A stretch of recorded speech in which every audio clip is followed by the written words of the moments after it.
Nous vous souhaitons la bienvenue à MD Conversation. Ce module porte sur un état appelé cystite interstitielle ou CI, également connu sous le nom de syndrome de la vessie douloureuse.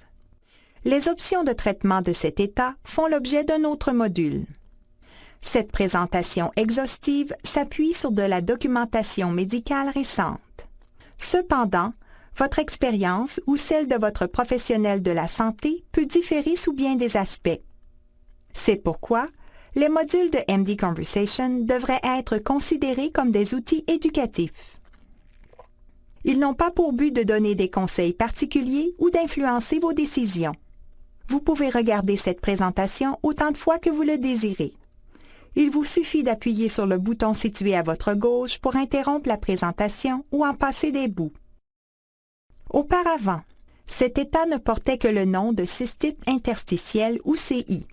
Cependant, l'expression syndrome de la vessie douloureuse est en train de supplanter l'expression cystite interstitielle dans le domaine médical. Cela dit, pendant le reste de cette présentation, nous parlerons tout simplement de cystite interstitielle ou CI. La cystite interstitielle prend la forme d'une douleur pelvienne chronique et de symptômes urinaires. Les patients connaissent des symptômes persistants qui ressemblent aux symptômes d'une infection de la vessie, sans toutefois que des bactéries ne se trouvent dans l'urine. Habituellement, la cystite interstitielle commence dans la vessie, bien que cela ne soit pas toujours le cas, et éventuellement, la douleur pelvienne devient chronique. Il n'est pas rare que les patients souffrent de douleurs abdominales. Celles-ci empirent quand la vessie se remplit d'urine et s'atténuent quand la vessie se vide. La douleur peut prendre la forme d'une sensation de brûlure, d'une douleur continue ou d'un inconfort.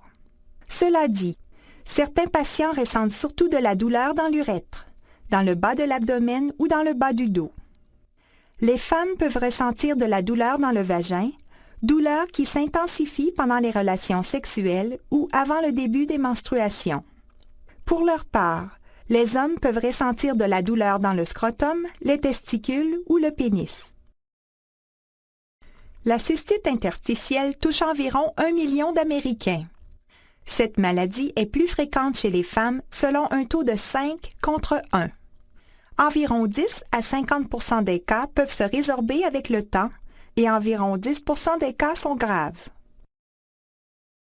Il existe plusieurs théories tentant d'expliquer comment la cystite interstitielle se déclare, mais aucune d'entre elles n'a été prouvée. Parmi ces théories, notons une cause infectieuse, une fuite à la hauteur de la muqueuse vésicale, la soi-disant activation des mastocytes, une réaction immunitaire anormale et des changements au niveau des neurones de la vessie. La théorie de l'infection laisse supposer qu'une infection de la vessie attribuable à une bactérie ou à un virus engendre de l'inflammation dans la muqueuse vésicale, ce qui ne se dissipe pas même lorsque l'organisme infectieux ou le germe ne se trouve plus dans l'urine. C'est cette inflammation qui cause la douleur et les symptômes de la cystite interstitielle dans la vessie. Selon la théorie de la fuite à la hauteur de la muqueuse, une muqueuse vésicale anormale permettrait à des substances de traverser la paroi vésicale et causerait de l'inflammation. Normalement, la muqueuse vésicale est couverte et protégée par une couche muqueuse composée de molécules spéciales appelées glycosaminoglycanes, ou GAG. Une anomalie à cette hauteur pourrait permettre à des substances de traverser la paroi de la vessie. Les mastocytes sont des cellules spéciales qui entrent normalement en jeu lors de réactions allergiques. L'on suppose que dans le cas de la cystite interstitielle et d'autres maladies reliées au stress, ces cellules se retrouvent en plus grande quantité. Les mastocytes relâchent une substance chimique particulière appelée histamine. Cette substance entraîne de la douleur, de l'enflure et de la cicatrisation et empêche la muqueuse vésicale de guérir. Le système immunitaire d'un corps pose toutes sortes de défis sur le plan de la santé, allant des irritations aux infections, en passant par des lésions, des allergies, des cancers et bien d'autres affections.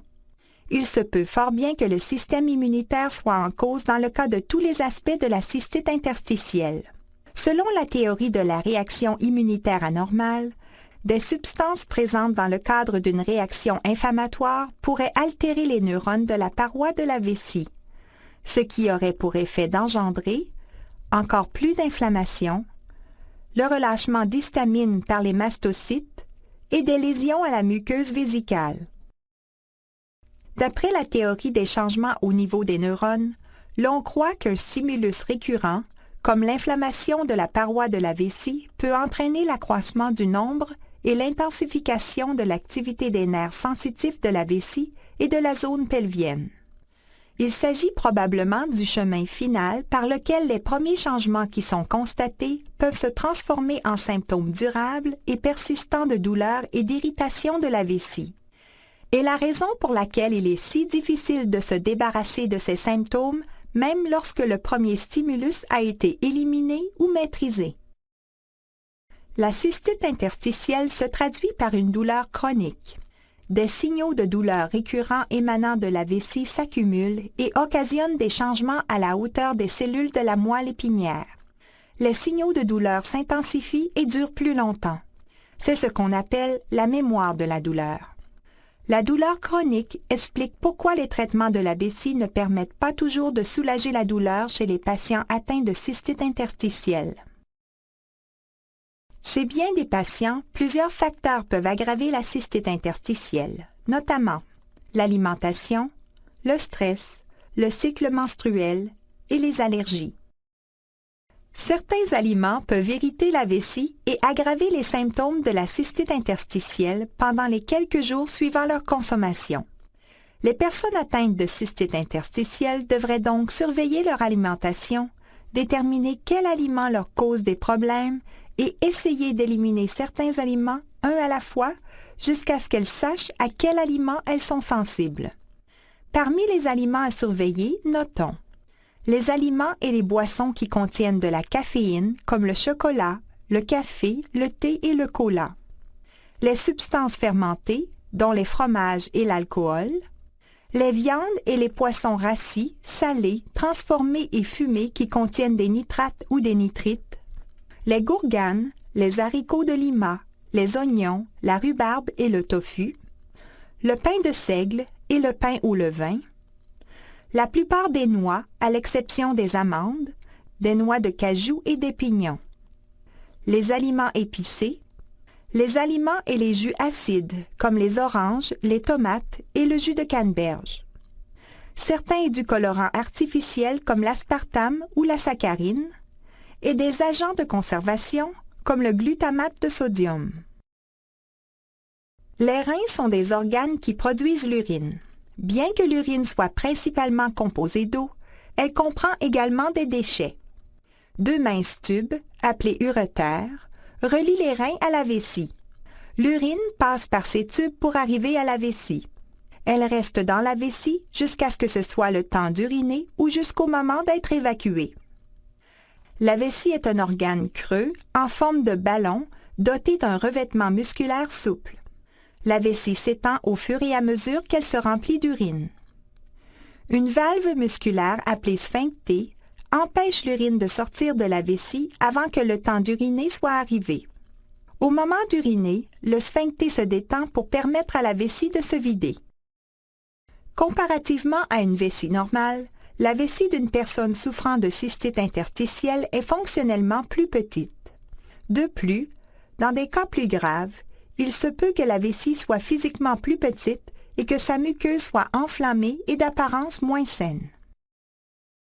Bien qu'en général, les symptômes laissent supposer la présence d'une cystite interstitielle, le médecin doit d'abord éliminer la possibilité que d'autres maladies présentant les mêmes symptômes existent, car il n'y a toujours aucun examen qui permette de confirmer le diagnostic sans l'ombre d'un doute.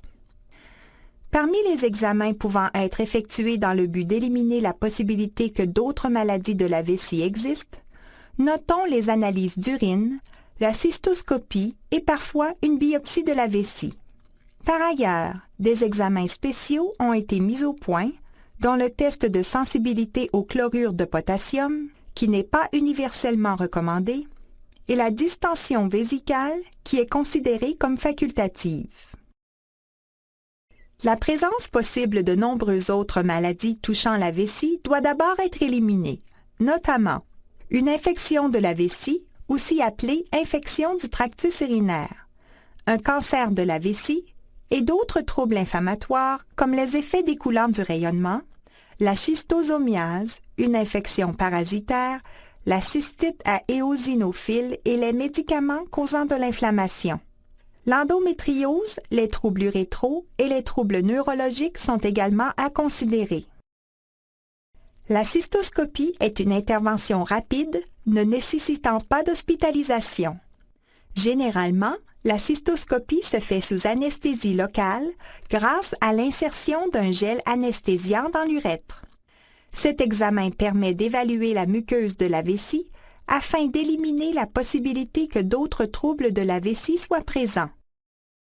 Il se peut qu'une biopsie de la vessie s'avère nécessaire au moment de la cystoscopie si le médecin aperçoit des changements. La biopsie consiste à prendre un petit échantillon de la muqueuse de la vessie afin de l'analyser au microscope en laboratoire. Le test de provocation à la solution anesthésique consiste à placer une solution anesthésique dans la vessie au moyen d'un cathéter ou d'une sonde. Un anesthésique topique est un médicament qui sert à atténuer la douleur.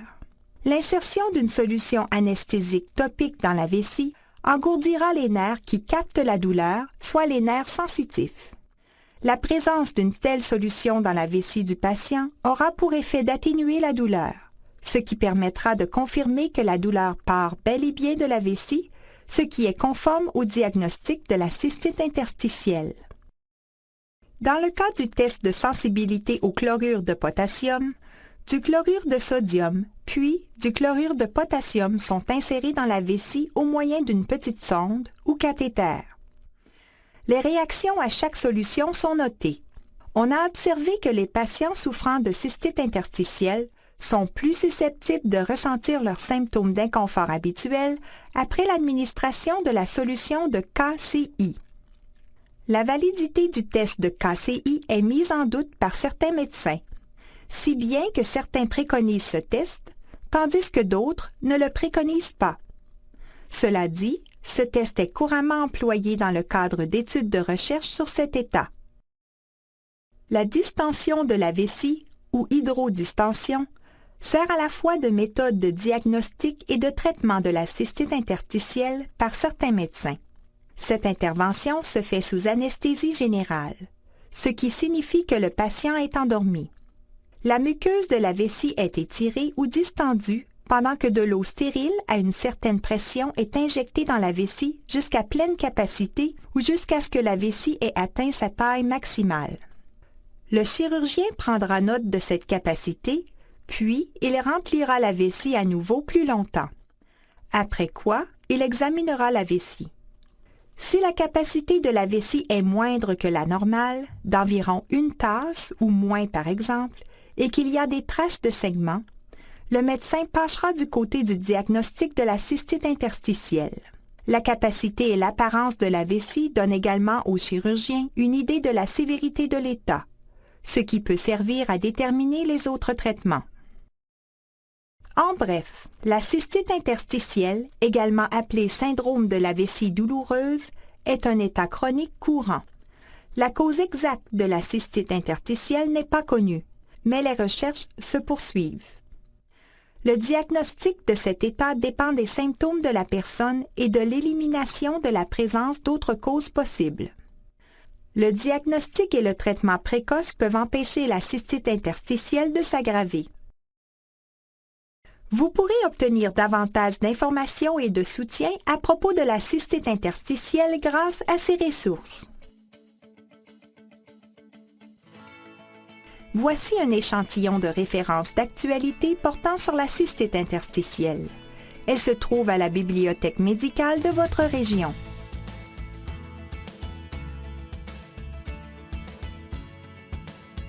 Nous espérons sincèrement que ce module vous a permis de mieux comprendre la cystite interstitielle. Nous vous souhaitons beaucoup de succès et nous vous remercions d'avoir utilisé MD Conversation.